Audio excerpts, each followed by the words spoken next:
Shalom, shalom, shalom, peuple de Dieu, nous sommes là. C'est votre moment, c'est notre moment.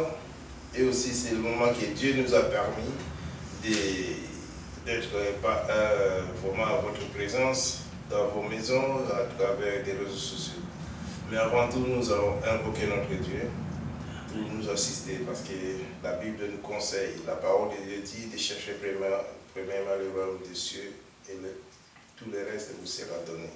Amen. Prions l'Éternel. Nous te bénissons, Dieu Tout-Puissant, nous sanctifions ton Saint-Nom, nous bénissons ta présence. Tu as accompli ta parole, Éternel Dieu, qui dit là où deux ou trois signent, tu es au milieu d'eux. Merci Dieu Tout-Puissant, nous sanctifions, Père Saint, ta présence. Nous voulons, Père, que tu nous assistes jusqu'à la fin, soit alpha, oméga pour cette étude biblique. Nous voulons te dire merci de nous avoir accordé encore la force pour diffuser cette étude biblique à travers des réseaux sociaux. Et aussi, Père, que ta main sainte, Père, ça n'est pas courte pour bénir ceux qui nous regardent souvent. Et aussi, Père, fais ça, ceux qui peuvent aussi avoir les oreilles spirituelles pour comprendre de quoi on parle. Bénis, Père Seigneur, parce que toi, quand tu bénis, tu ne fais suivre aucun chagrin. C'est pour cela, Père Saint, nous voulons te laisser la première place dans notre vie. Nous voulons te dire merci, Seigneur Jésus-Christ, pour le bienfait que tu nous cesses de nous faire pour cette étude biblique. Nous sanctifions ton Saint-Nom, Père Saint. Nous voulons te glorifier, Père Saint. Encore, dans le honneur du Seigneur Jésus-Christ, nous voulons te dire que, Père, assiste-nous, Père Seigneur. Donne-nous encore de la force, parce que tu es amour, la force et la sagesse, Père Saint, c'est toi qui le donnes. Merci. Gloire et louange à toi. Nous te bénissons, Père Saint. Nous voulons te dire cette prière dans le nom précieux de notre Seigneur Jésus-Christ, notre Sauveur. Amen. Amen. Éternel, notre Dieu, notre Père, nous te louons, nous te rendons grâce dans le beau et puissant nom de Jésus-Christ, notre Sauveur. Nous te remercions, Seigneur, de nous permettre d'être assemblés en ton nom. Nous te remercions pour ta présence, pour ton esprit, pour ta bénédiction. Et nous te demandons, Seigneur, de propager cette bénédiction à tous ceux qui entendront, qu'ils puissent ainsi grandir dans la foi et que toute la gloire t'en revienne. Gloire au Père, gloire au Fils et gloire au Saint-Esprit. Amen. Amen. Oui, Éternel Tout-Puissant, sois loué, sois béni, sois glorifié. Merci de nous accueillir aujourd'hui pour cette étude biblique sous ton saint regard. Chasse tout esprit rebelle et contraire afin que tu puisses régner en maître souverain. Merci Seigneur pour ton étude, ta parole que tu as préparée aujourd'hui par la bouche de ton serviteur. Efface-le Seigneur pour que ce soit toi qui parles à travers lui. Et oint tes serviteurs présents de ton Saint-Esprit et protège-les Seigneur des méchants et des orgueilleux. Parle Seigneur à notre cœur à travers ta parole qui est vraie et qui est une lampe sur notre sentier. Et merci Seigneur car ce soir tu vas donner à chacun la révélation de tes paroles par ton Saint-Esprit. Merci Seigneur pour ton amour infini, ta bonté de chaque jour. Merci car aujourd'hui tu vas travailler le cœur de chacun afin de recevoir cette parole entièrement, de l'accepter, de la méditer, mais surtout de la mettre en pratique. Interviens aussi pour tout un chacun qui vont écouter et regarder cette parole.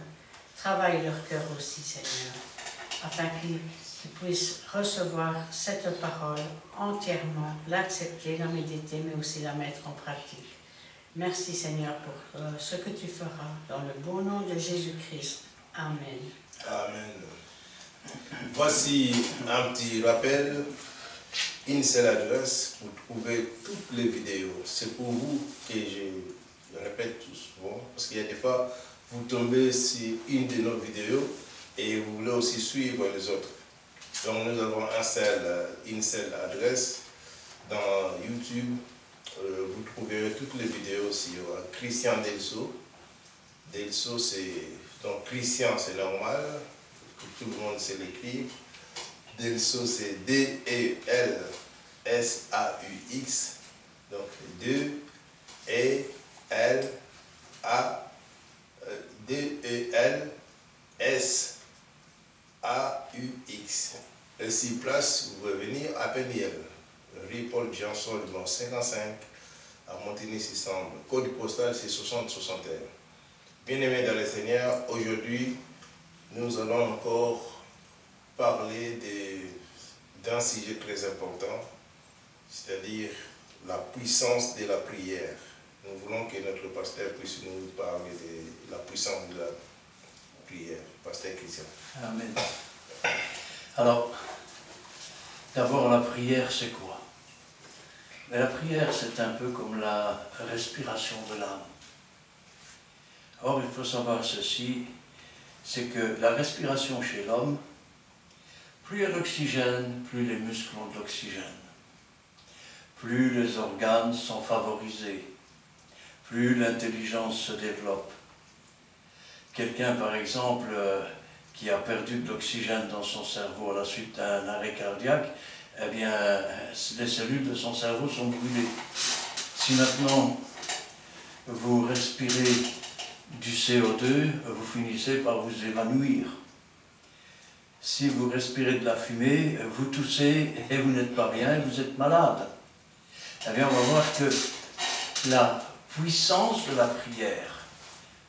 prière peut être puissante au-delà de tout ce que vous pensez, au-delà de tout ce que vous imaginez.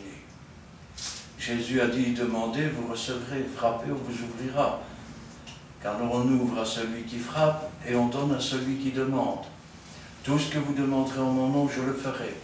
Cependant, pour parler de la puissance de la prière, je pense qu'il faut d'abord commencer par parler de la faiblesse de la prière, ou plutôt les causes de la faiblesse de la prière.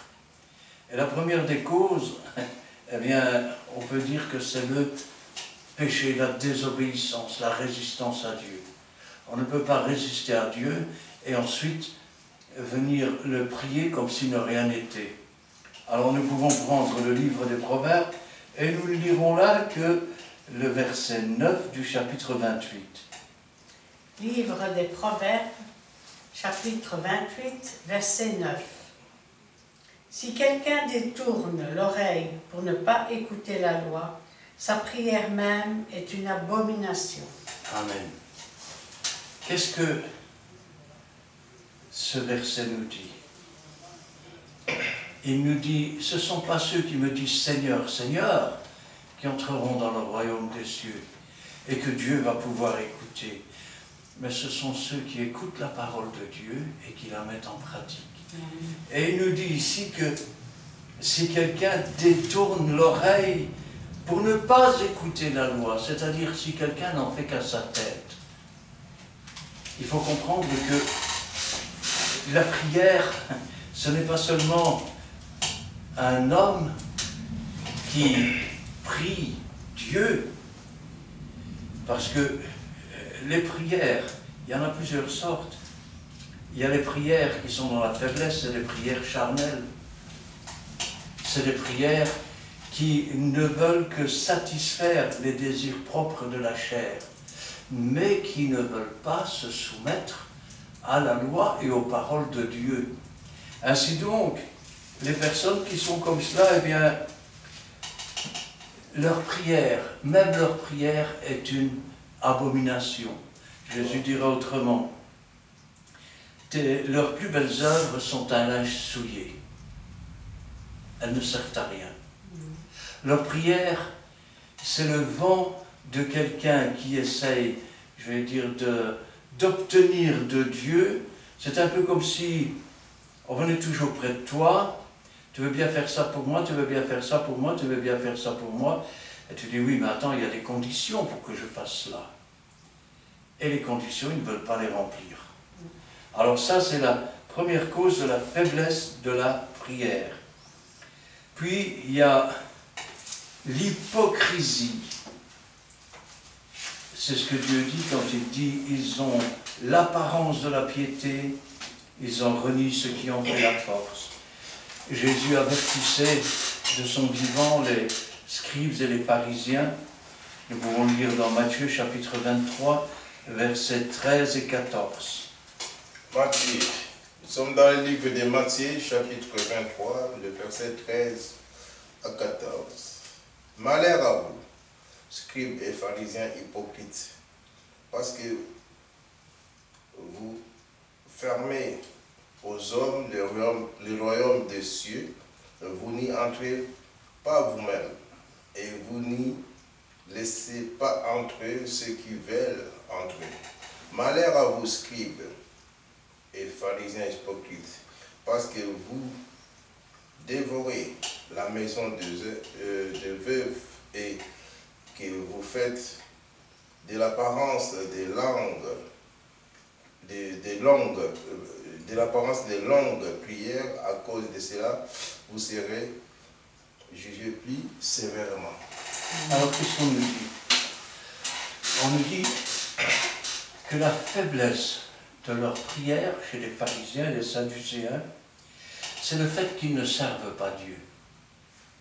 Mais ils se servent de Dieu pour asseoir leur autorité, alors que leur but final, c'est quoi? Ils ferment la porte du royaume des cieux aux autres, ils n'y entraînent pas eux-mêmes, ils ne laissent même pas entrer les autres.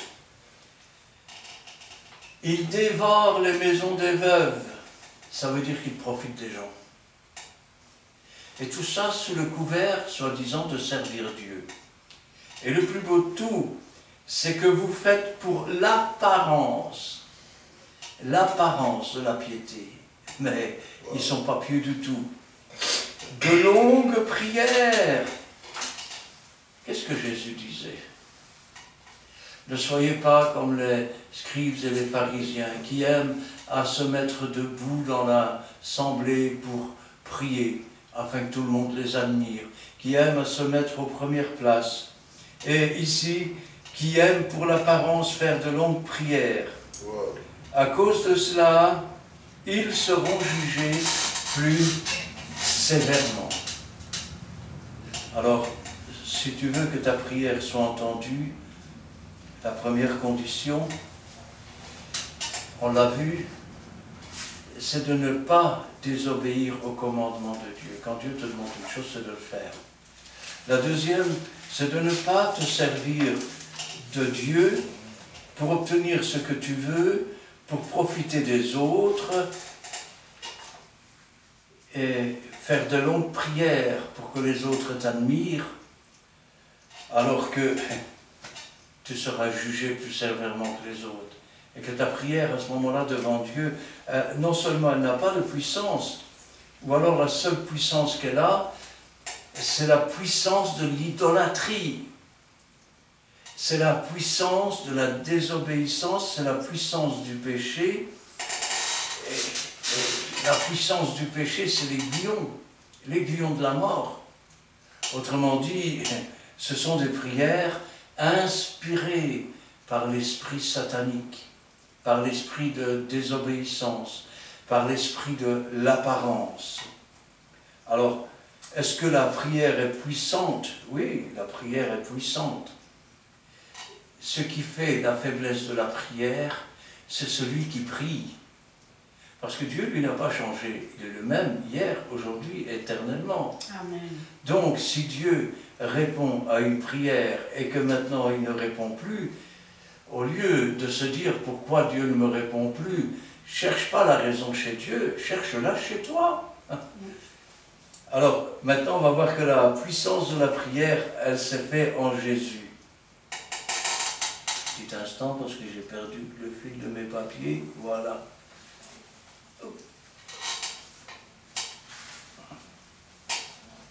Nous sommes dans Jean, chapitre 9, versets 29 à 33. Jean, chapitre 9, versets 29 à 33.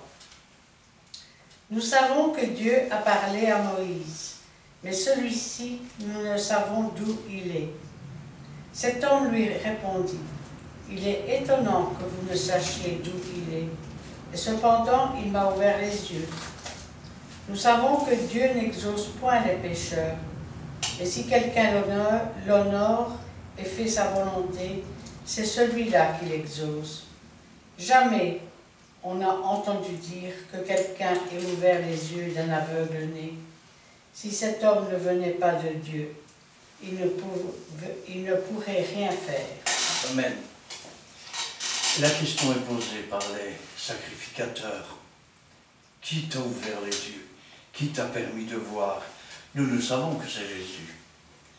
Alors, à l'époque, ils dirent, nous savons que Dieu a parlé à Moïse. Mais celui-ci, donc en parlant de Jésus, nous ne savons d'où il est. L'histoire de cet aveugle est un peu spéciale parce que,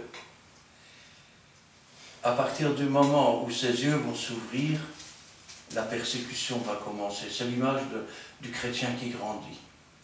Et plus on le persécute, et plus finalement il grandit dans la foi.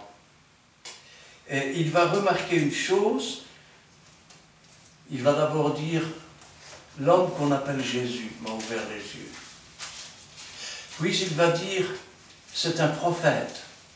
Puis il va dire, c'est un homme qui est venu de Dieu. Et c'est ce qu'il dit maintenant.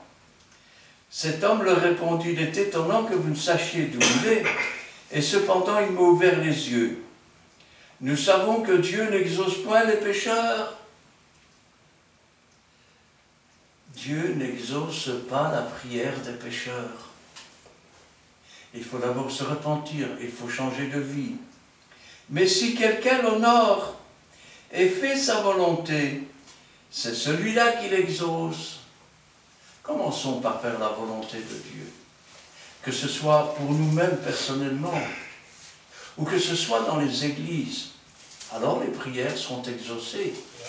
Alors on verra les choses que l'on n'avait encore jamais vues jusqu'à présent. Jamais on n'a entendu dire que quelqu'un ait ouvert les yeux d'un aveugle-né. Si cet homme ne venait pas de Dieu, il ne pourrait rien faire. Venir de Dieu. Vous voyez, ça c'est encore une condition. Ça veut dire qu'il faut d'abord avoir été appelé par Dieu. Quand tu es appelé par Dieu, c'est toi qui décides de répondre. Quand tu réponds à Dieu et que tu acceptes son sacrifice, tu deviens un enfant de Dieu. Et à partir de là, Dieu va t'envoyer. Il va t'envoyer prier pour les pauvres, prier pour les malades, prier pour tous les cas. Ainsi donc, si tu ne viens pas de Dieu, si tu ne fais pas ce que Dieu demande, et si tu n'as pas répondu à l'appel de Dieu, il y avait un pasteur chez nous qui disait, si tu ne sens pas l'appel de Dieu, prends une pelle et creuse un trou. Eh oui. Alors, quand tu viens de Dieu, alors tout est possible à celui qui croit. Ne t'ai-je pas dit que si tu crois, tu le verras s'accomplir? Ainsi donc, cet aveugle qui venait de retrouver la vue a pu définir que Jésus était envoyé de Dieu. Ce n'est pas sur un mauvais arbre qu'on porte des beaux fruits. Et ce n'est pas sur un bon arbre qui porte de mauvais fruits. Le bon fruit se trouve sur un bon arbre. Et le mauvais fruit se trouve sur un mauvais arbre. Alors, la méchanceté, c'est encore une, je vais dire, des choses qui affaiblissent la prière. Qu'est-ce que c'est que la méchanceté? La méchanceté, en général, on est méchant quand on est jaloux, quand on veut faire du tort aux autres. Et quand on est méchant, c'est pas la peine d'élever la voix vers Dieu. Il faut d'abord aller t'excuser près des gens près de qui tu es méchant. Et si tu as quelque chose contre ton frère, laisse-la ton offrande. Va d'abord te réconcilier après. Puis viens et apporte ton offrande. Même chose pour la prière. Alors nous sommes dans Proverbes chapitre 15, versets 8 et 9.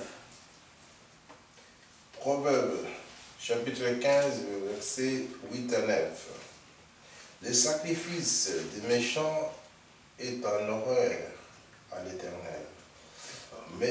Mais la prière des hommes droits lui est agréable.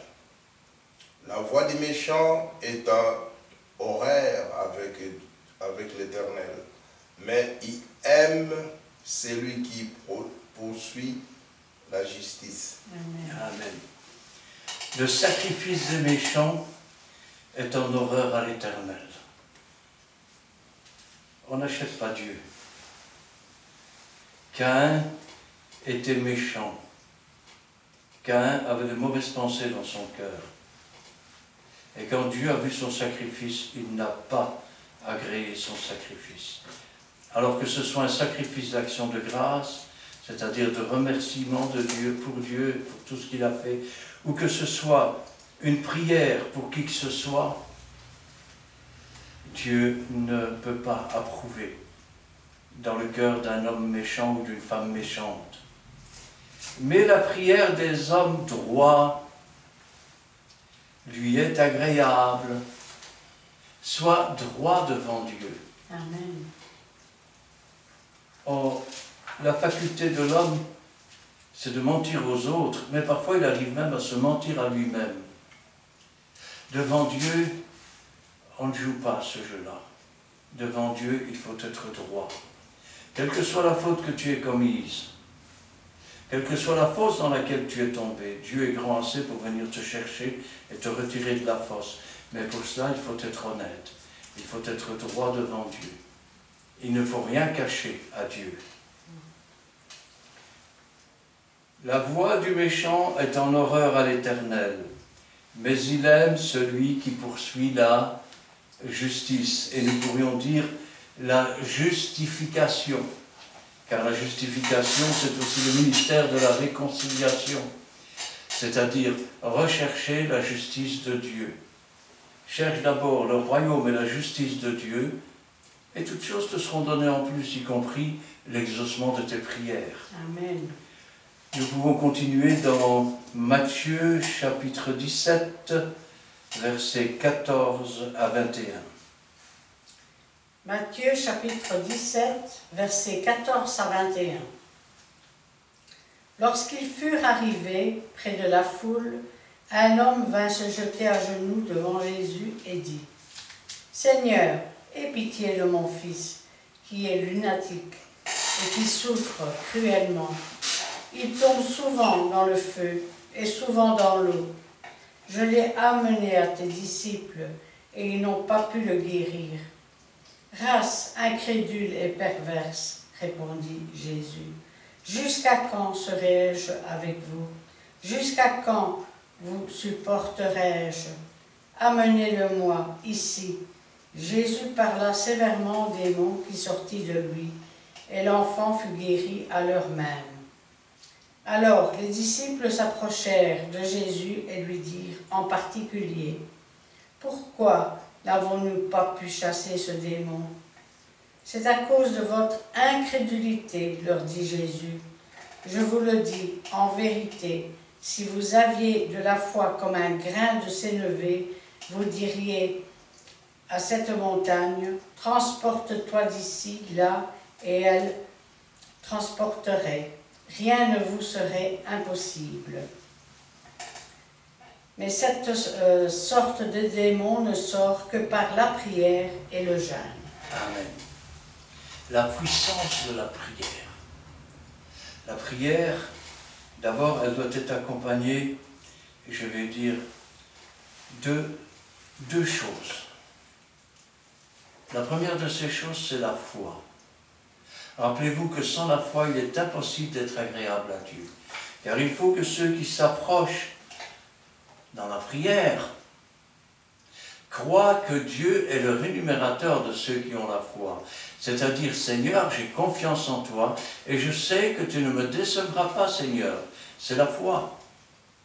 Sans la foi, il est impossible d'être agréable à Dieu. Alors, la deuxième chose, il faut savoir ceci, c'est que si les disciples n'avaient pas pu guérir, c'est à cause de leur incrédulité. Incrédulité. Et l'homme à qui appartenait cet enfant,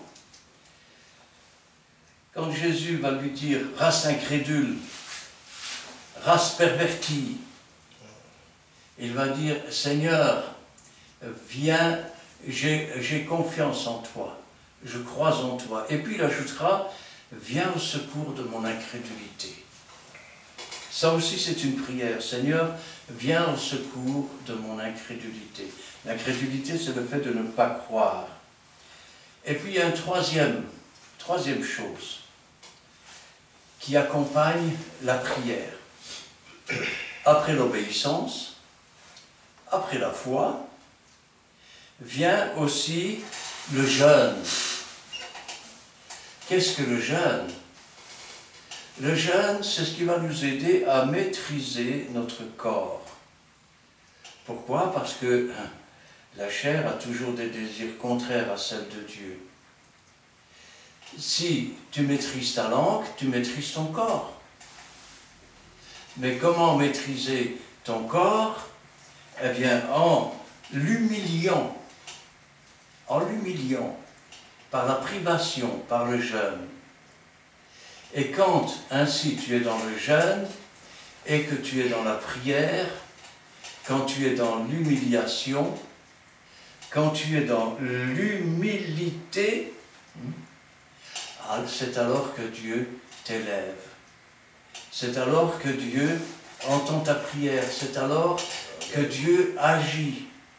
C'est pourquoi il y a certains démons aussi qui ne s'en vont que par le jeûne et la prière. Rappelez-vous toujours que la prière fervente du juste a une grande efficace. Pendant que ton corps est humilié par le jeûne, il n'a pas la possibilité de broncher, puisque tu le tiens en bride. Et donc, la part que le Saint-Esprit peut prendre en toi est plus grande. C'est la raison pour laquelle, par la prière et le jeûne, le Saint-Esprit chasse le démon. Et donc ta prière est exaucée. Alors, parlons maintenant de la foi et de la confiance. Nous sommes dans Marc, chapitre 11, chapitre 20 à 26. Marc, chapitre 11, versets 20 à 26.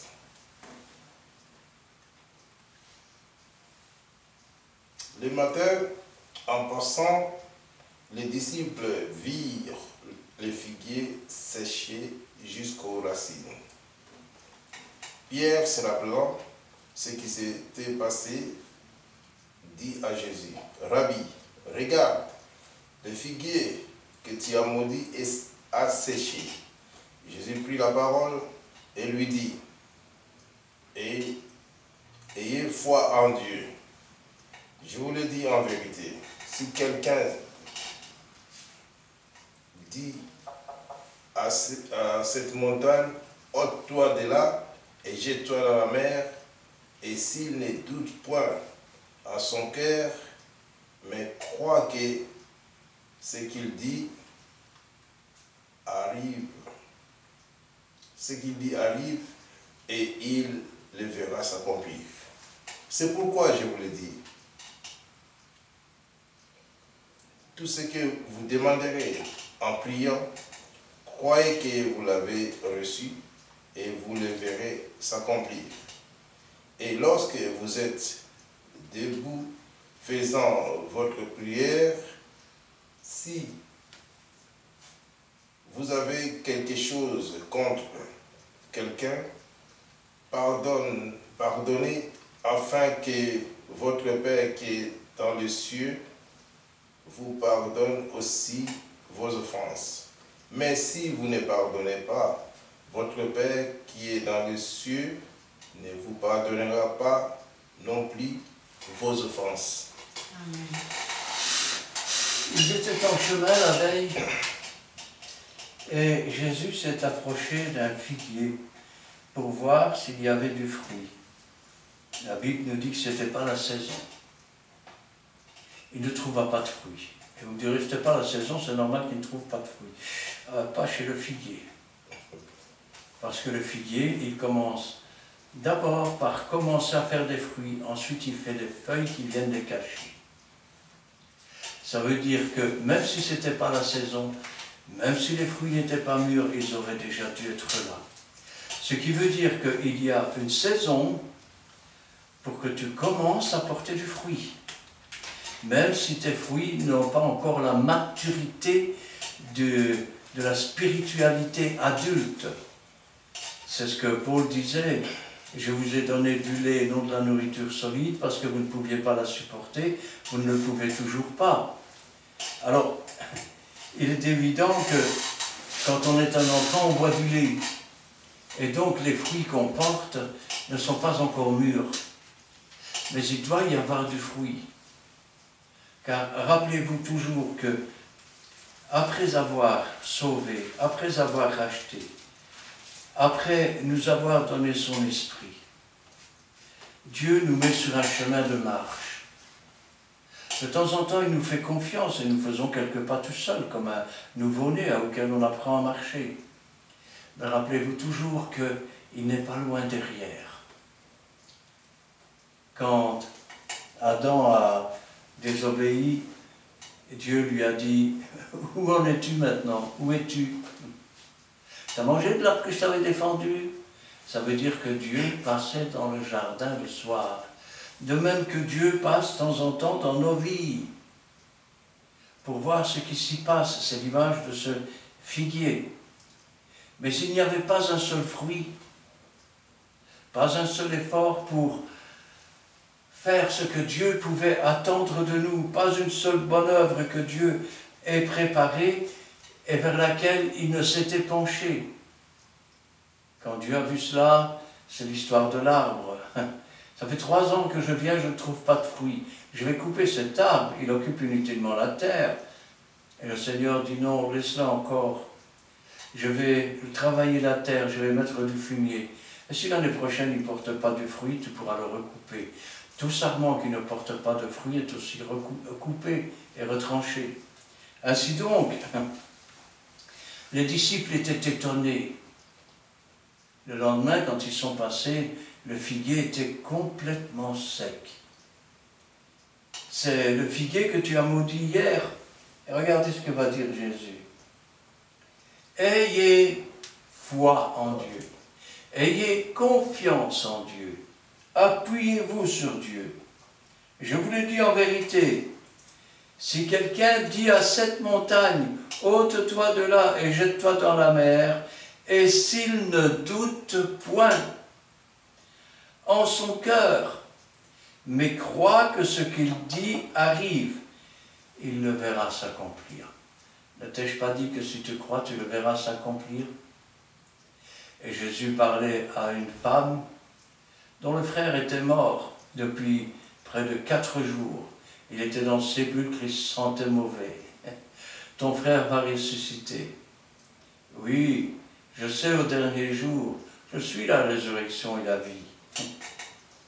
C'est pourquoi je vous le dis, tout ce que vous demanderez en priant, croyez que vous l'avez reçu.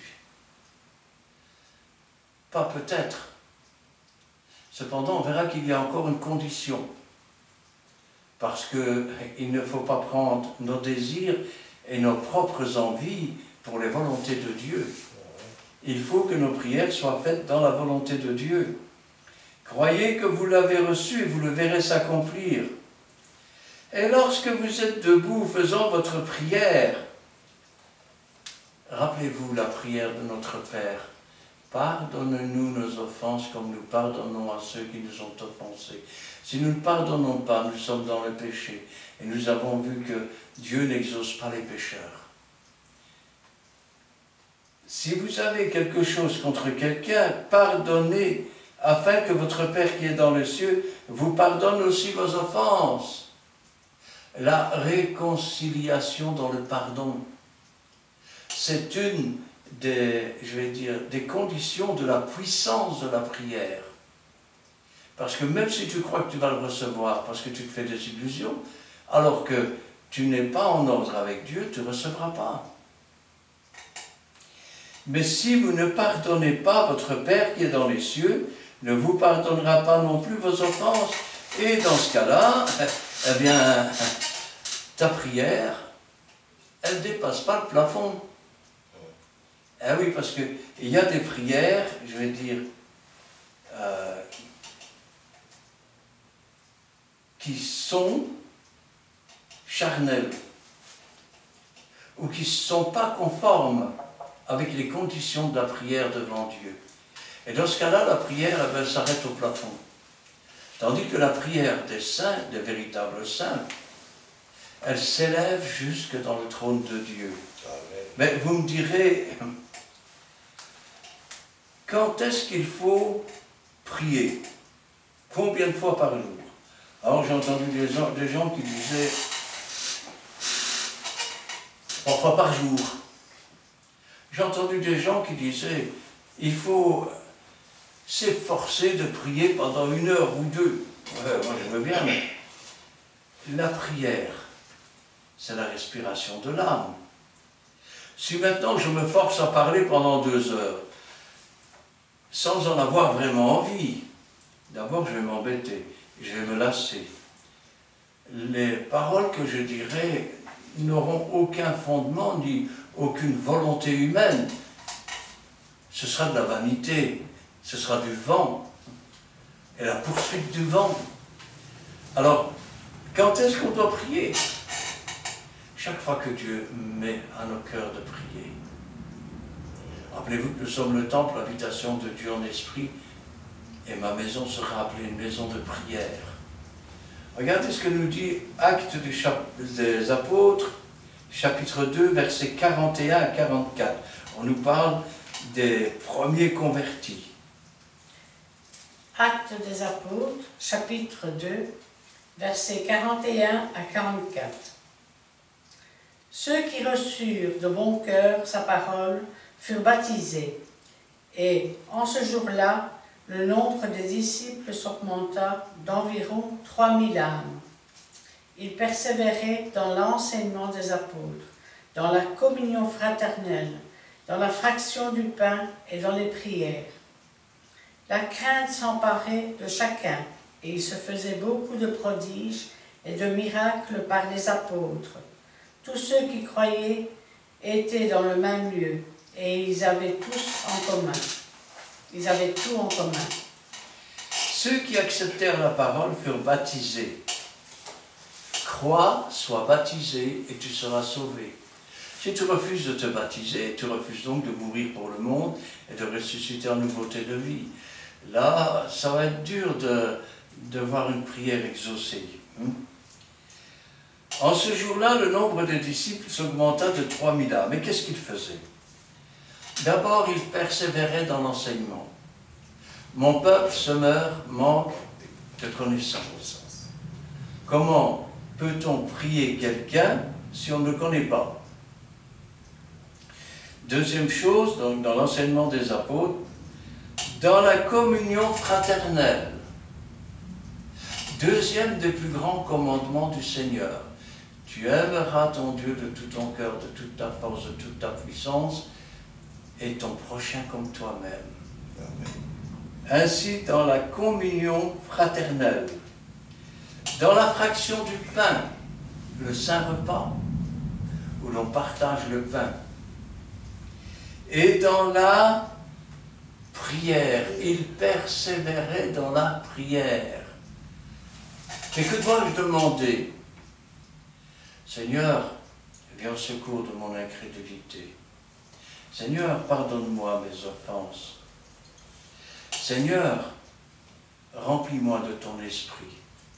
Seigneur, aide-moi à comprendre ta parole. Seigneur, montre-moi la voie à suivre. Alors, il y a des prières que Dieu ne va pas exaucer, ça je vous le dis tout de suite.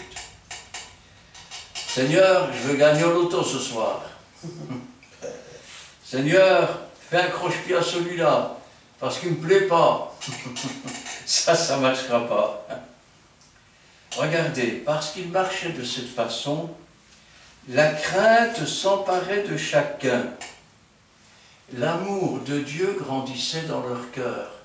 Et ils avaient peur de déplaire à Dieu. Vous pouvez le voir dans l'étude « La crainte de l'Éternel ». Et ils se faisaient beaucoup de prodiges. Parce qu'ils aimaient Dieu de tout leur cœur, Dieu les favorisait. Ils se faisaient beaucoup de prodiges et de miracles par les apôtres. Tous ceux qui croyaient étaient dans le même lieu. Et vous dites, mais nous sommes dans des églises différentes. Si réellement tu crois en Dieu, si réellement tu persévères dans la prière, dans l'enseignement, dans la fraction du pain, tu es avec moi dans le même lieu, tu es assis dans les lieux célestes avec Christ. C'est pas moi qui le dis, c'est la Bible. Car nous n'avons pas à lutter contre la chair et le sang, mais contre les dominations, contre les esprits méchants dans les lieux célestes. Et ils avaient tout en commun. Le véritable enfant de Dieu, c'est que tout lui vient de Dieu. Ce ne sont pas avec la force de ses bras. Si Dieu ne lui donne pas de force, il n'a pas de bras. Et s'il n'a pas de bras, ben, il n'a rien du tout non plus. Et quand Dieu donne, on sait que Dieu donne pour un temps. Si bien que, qu'est-ce que nous avons en commun? Il y a un beau cantique qui dit « Christ est tout pour moi ». Donc on a tout en commun. La piété, l'aumône et la prière sont des choses qui fortifient la prière. Nous sommes dans Actes 10, versets 1 à 4. Actes, le livre des Actes des Apôtres, chapitre 10, versets 1 à 4. Il y avait à Césarée un homme nommé Corneille, centenier dans la cohorte dite italienne. Cet homme était pieux et craignait Dieu avec toute sa maison. Il faisait beaucoup d'aumônes au peuple et priant Dieu continuellement. Vers la 9e heure du jour, il vit clairement dans une vision un ange de Dieu qui entra chez lui et lui dit « Corneille ». Le regard fixé sur lui et saisi d'effroi, et il répondit « Que c'est, Seigneur ?» Et l'ange lui dit « Tes prières et tes hormones sont montées devant Dieu et il s'en est souvenu. » Amen. À Césarée, c'est un homme de la cohorte italienne. Ce n'est pas un juif. Mais cet homme, il a une particularité. Il avait la crainte de déplaire à Dieu. Lui et toute sa maison. Un peu comme Josué quand il dit « Moi et ma maison, nous servirons l'Éternel ». Il faisait beaucoup d'aumônes au peuple. Autrement dit, il ne passait pas indifférent devant les pauvres. Et priait Dieu continuellement. Il s'appuyait sur Dieu, s'attendait à Dieu, il craignait Dieu, et pourtant il n'était pas juif. Et regardez, vers la 9e heure du jour, il vit clairement dans une vision un ange de Dieu qui entra chez lui et qui lui dit « Corneille ». L'appel de Dieu pour cet homme. Les regards fixés sur lui et saisi d'effroi, il répondit « Qu'est-ce, Seigneur ?» C'est quoi, Seigneur? Qu'est-ce qui se passe? Et l'ange lui dit, écoutez bien, ta prière,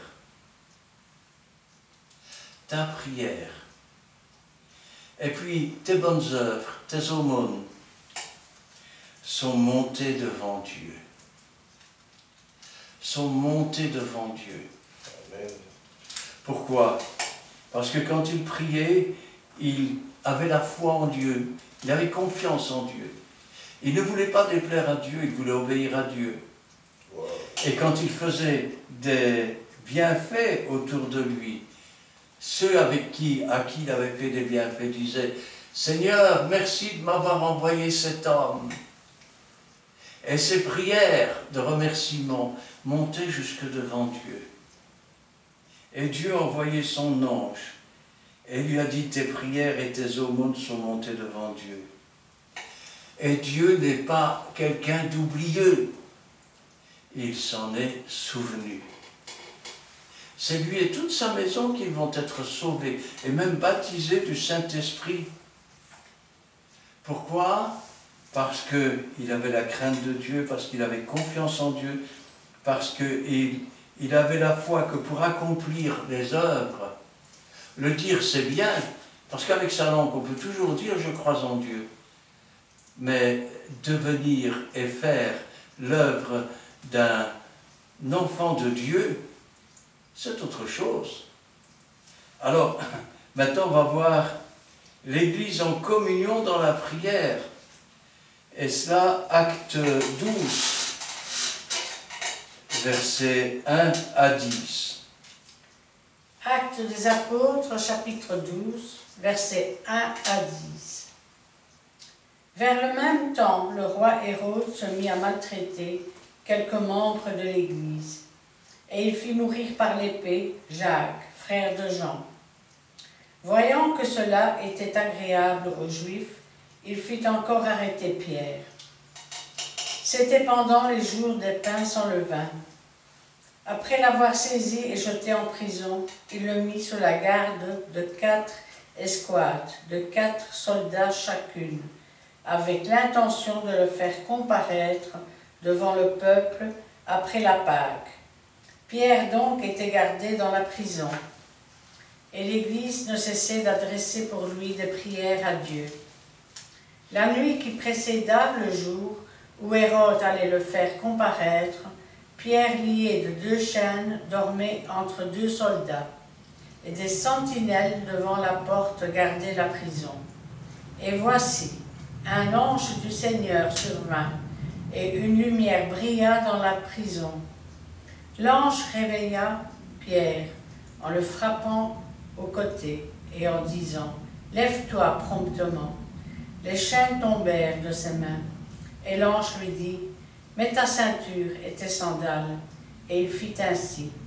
L'ange lui dit encore « Enveloppe-toi de ton manteau, et suis-moi ». Pierre sortit et le suivit, ne sachant pas que ce qui se faisait par l'ange fut réel, et s'imaginant avoir une vision. Lorsqu'ils eurent passé la première garde, puis la seconde, ils arrivèrent à la porte de fer qui mène à la ville et qui s'ouvra d'elle-même devant eux. Ils sortirent et s'avancèrent dans une rue. Aussitôt l'ange quitta Pierre. Amen. Jacques avait été mis à mort et Pierre devait être mis à mort. Plus aucun espoir. Le garde devant la porte. Pierre est attaché avec des chaînes et il y a des gardes dans la prison où il se trouve. Je pense que Pierre se dit, je crois que maintenant c'en est fait, je vais retourner auprès du Seigneur. Alors il dort tranquille. Que je vive ou que je meure, j'appartiens au Seigneur. Et je préférerais encore partir près du Seigneur que de rester là. Seulement voilà, c'est sans compter sur l'Église.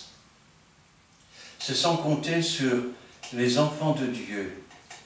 Regardez ce qu'on nous dit. Et l'Église ne cessait d'adresser pour lui des prières à Dieu. Et l'Église élevait la voix. Seigneur, c'est ton serviteur. On ne connaît pas les mots exacts, mais ne le laisse pas partir de cette façon. Délivre-le à toi, rien n'est impossible.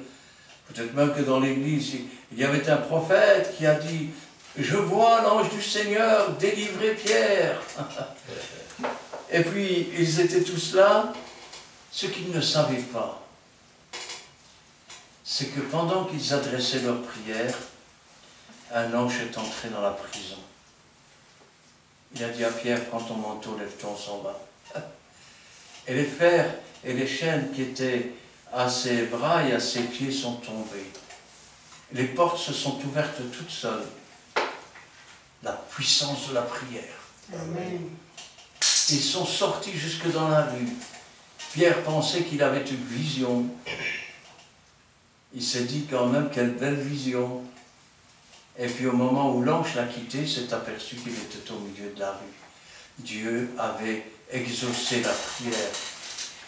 Je me souviens d'un pasteur,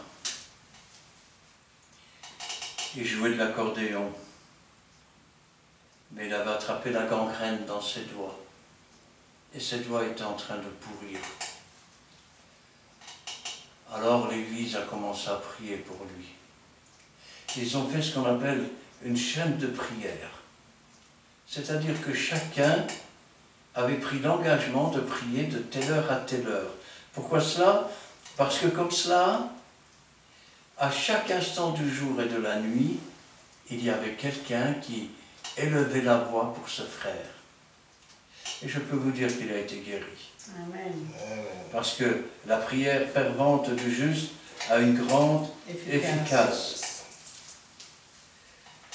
Adorer et prier, ah oui, par la foi, en Jésus-Christ, dans l'obéissance, dans la crainte de Dieu, mais aussi par l'Esprit de Dieu.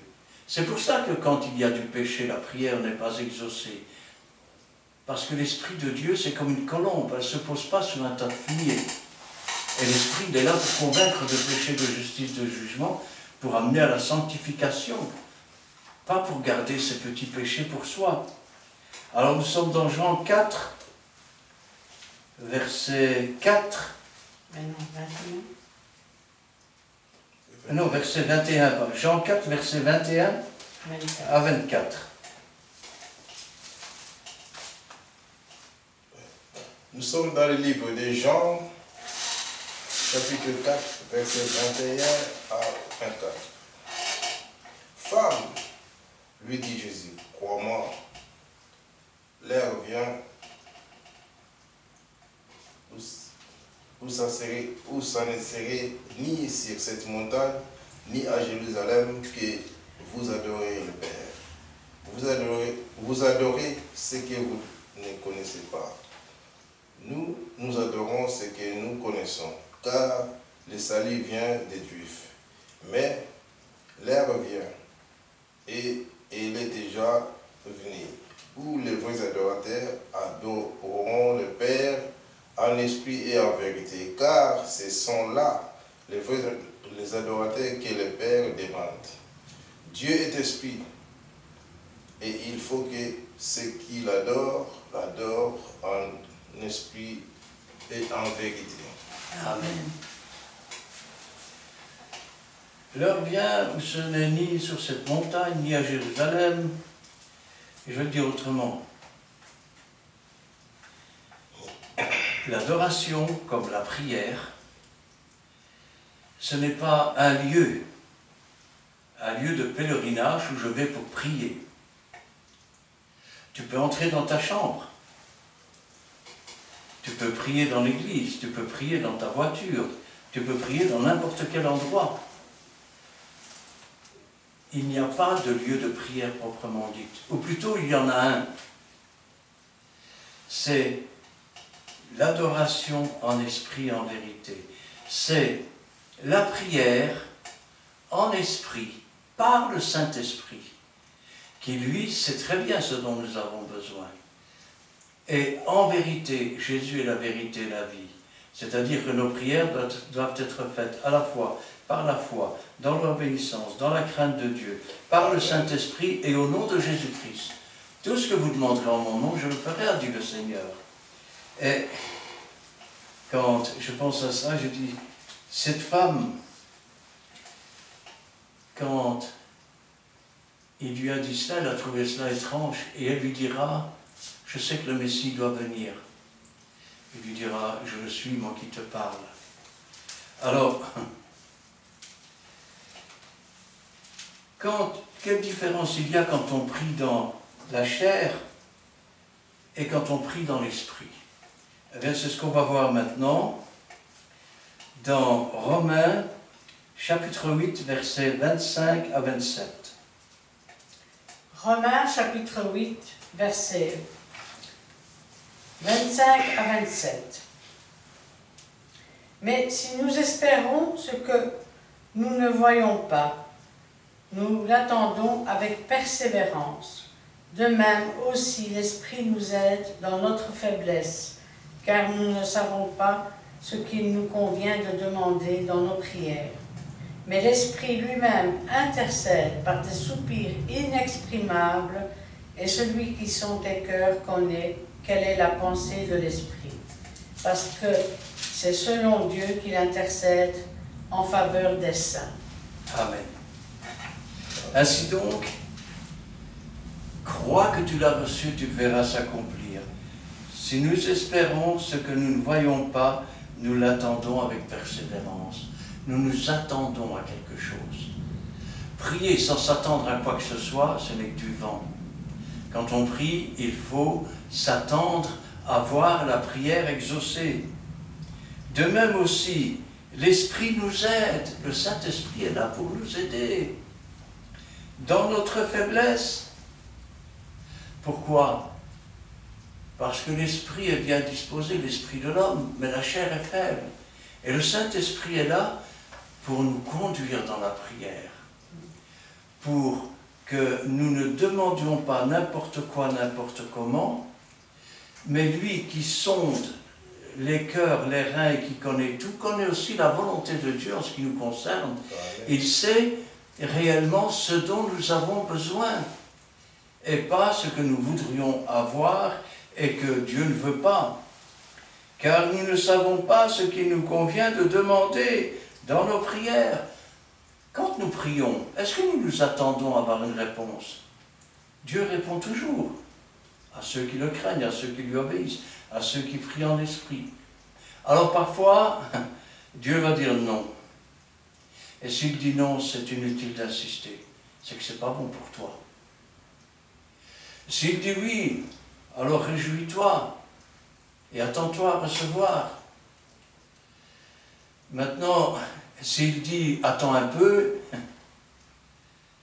ça veut dire qu'il met ta patience à l'épreuve.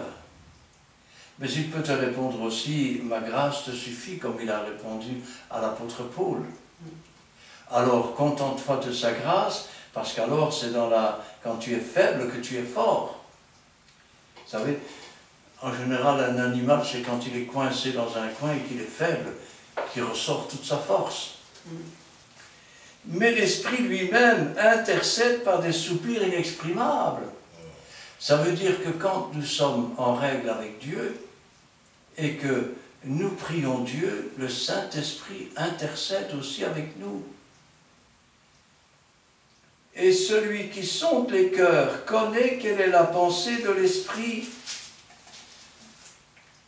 Dieu sonde nos cœurs et il connaît la pensée de l'Esprit. Ça veut dire que si nous faisons une prière tout en ayant dans nos cœurs d'autres désirs, Dieu le sait aussi. Et c'est selon Dieu qu'il intercède en faveur des saints. Ainsi, le Saint-Esprit intercède en faveur des saints, tout comme Jésus, lui, est notre avocat auprès du Père, et qu'il intercède jour et nuit, parce que le diable nous accuse jour et nuit. Alors nos prières, les prières de l'enfant de Dieu, les prières de celui qui croit, les prières de celui qui est conforme à ce que Dieu peut attendre, où est-ce qu'elles vont? Eh bien, pour ça, on va prendre le livre de l'Apocalypse, chapitre 5, nous lirons là le verset 5 et 6.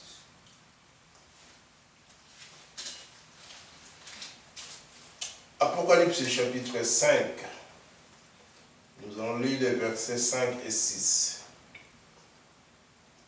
L'un des vieillards me dit, ne pleure point. Voici les lions de la tribu de Juda, le rejeton de David a vaincu pour ouvrir les livres et les 7 sceaux. Et je vis au milieu du trône et des 4 êtres vivants, et au milieu des vieillards, un agneau qui était là comme immolé.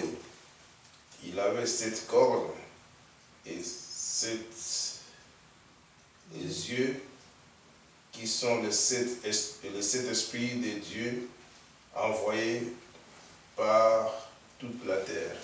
C'était les versets 7 et 9, je me suis trompé. Ici 7. 7 à 9. 7 et 9, 7 à 9, oui. Maintenant, laisse lire. Il vint et il prit le livre de la main droite de celui qui était assis sur le trône. Quand il eut pris le livre, les 4 êtres vivants et les 24 vieillards se prosternèrent devant l'agneau, tenant chacun une harpe et des coups d'or remplis, des coupes d'or remplies de parfums qui sont des prières des saints. Amen. Ainsi donc, nos prières montent dans le ciel comme un parfum de bonne odeur. Elles sont recueillies dans des coupes et elles sont présentées devant Dieu. Et elles sont présentées, comme il est dit ici, par les 4 êtres vivants et les 24 vieillards qui se prosternent devant l'agneau, et ils tiennent chacun une harpe et des coupes d'or remplies de parfums. Ce parfum, c'est les prières des saints. Ainsi, nos prières ne sont pas perdues. Les prières des véritables saints traversent tous les murs, traversent tous les plafonds et montent jusqu'au 3e ciel, la dimension des lieux célestes, où elles sont recueillies, où elles sont mises dans des coupes. Et quand l'heure de la réponse vient, comme nous l'avons vu tout à l'heure, Dieu envoie un ange et il dit « Dieu s'est souvenu de tes prières et de tes offrandes. » Alors, nous terminerons maintenant avec d'abord quand est-ce que je dois faire des prières, rappelez-vous, mais aussi par quels moyens je peux faire des prières efficaces. Quand j'ai la foi, quand j'obéis à la parole de Dieu, quand je fais les œuvres que Dieu a préparées d'avance, quand je m'engage pour Dieu. Et pour ça, nous pouvons terminer avec Éphésiens chapitre 6 et le verset 18. Éphésiens chapitre 6, verset 18. Faites en tout temps par l'Esprit toutes sortes de prières et de supplications. Veillez à cela avec une entière persévérance et priez pour tous les saints. Amen. Amen. Faites en tout temps. Chaque fois que vous voyez une chose qui n'est pas conforme au prier, faites en tout temps. Mais rappelez-vous, Dieu est esprit et vie. Et les véritables adorateurs adorent en esprit et en vérité. De même, Amen. faire en tout temps des prières, oui, mais par l'esprit. Toutes sortes de prières, toutes sortes. Et de supplications. Une supplication, c'est une chose que tu demandes, mais pas pour toi, pour les autres. Veillez à cela avec une entière persévérance et priez pour tous les saints. Nous pourrions dire que, en fait, la prière, réellement, pour nous-mêmes, elle commence le matin. Seigneur, merci pour cette journée que tu as préparée pour nous, d'aide la bénir.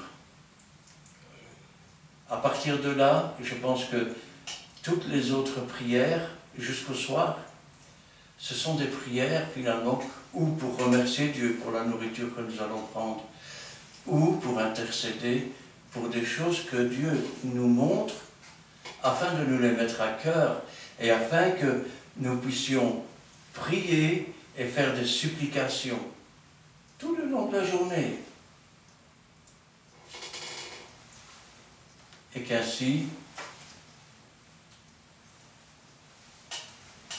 Dieu puisse non seulement les recueillir dans des coupes, non seulement entendre, mais que nous puissions voir les prières s'accomplir Parce qu'aujourd'hui, on prend tellement la parole de Dieu à la légère, on n'y obéit plus. Et après, on se dit, vous voyez que ça ne sert à rien de prier, il n'y a quand même rien qui se passe. Hein.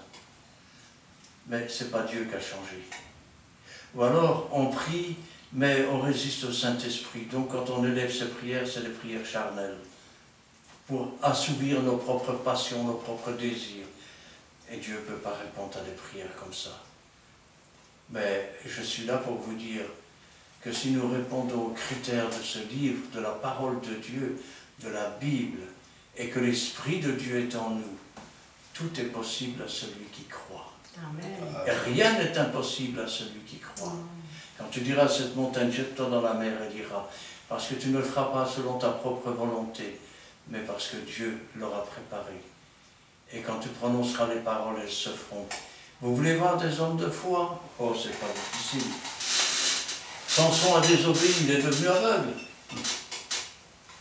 Mais c'est quand il est aveugle et qu'il est entre ces deux piliers qu'enfin ses yeux spirituels s'ouvrent. Et quand il demande à Dieu une force pour la dernière fois, Dieu lui donne. Parce qu'il s'est repenti, parce qu'il a changé de vie, parce que maintenant il marche dans l'Esprit de Dieu. Moïse est devant la mer. Une chose que l'on ne voit pas et que l'on espère, toute la nuit il va rester avec son bras comme ça et son bâton. Mais au petit matin, la mer est ouverte en deux. Rien n'est impossible à celui qui croit. Amen. Amen. Amen. Voici, nous sommes arrivés à la fin. Tout est dit, la puissance de la prière.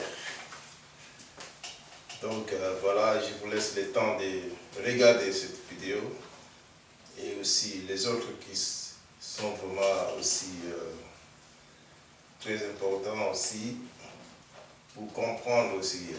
Mais nous vous suggérons de poser des questions, comme ça vos questions nous feront encore avancer pour préparer encore les autres études bibliques. Bien-aimés dans le Seigneur, rachetez le temps car les jours sont mauvais. Revenez à Dieu et vous verrez que la main de Dieu vous protégera, et surtout dans ces mois que nous sommes en train de passer. Donc voilà, une seule adresse sur YouTube, Christian Delso, D-E-L-S-A-U-X, et sur la place, nous sommes à Péniel. Nous sommes une église, la Fraternité évangélique des Pentecôtes Péniel. Nous sommes à Montigny-Sambre, rue Paul Johnson numéro 55, code postal 6061. Donc venez, on va vous recevoir. C'est une famille de Dieu à soulever à Charleroi. Donc nous avons commencé par la prière, nous avons terminé aussi par une prière. Que Dieu vous bénisse. Prions l'Éternel. Merci Seigneur. Donne-nous encore les oreilles spirituelles. Merci de nous avoir inspirés. Pardonne, Père Seigneur, nos faiblesses spirituelles, Éternel Dieu. Parce que tu es esprit, tu demandes, Père Céleste, ceux qui t'adorent en esprit et en vérité. Nous voulons marcher avec toi, tête haute. Christ en nous, l'espérance de la gloire. Nous voulons que ta gloire se manifeste, Éternel Dieu. Béni soit-il de Dieu Tout-Puissant. Merci, Père Saint. Bénis aussi notre chemin de retour. Bénis chaque famille représentée, Père Saint, qui va regarder cette vidéo. Bénis aussi, Père Saint, aussi nos familles respectives. Ô éternel Dieu, nous te bénissons, nous te glorifions encore, Père Seigneur. Nous voulons te témoigner quand tu feras encore du bien dans notre famille, surtout parmi nos proches. Ô Dieu Tout-Puissant. Merci parce que tu étais Alpha et Oméga. C'est pour cela que nous voulons t'élever cette prière dans le nom précieux de notre Seigneur Jésus-Christ et tout Sauveur. Amen. Amen.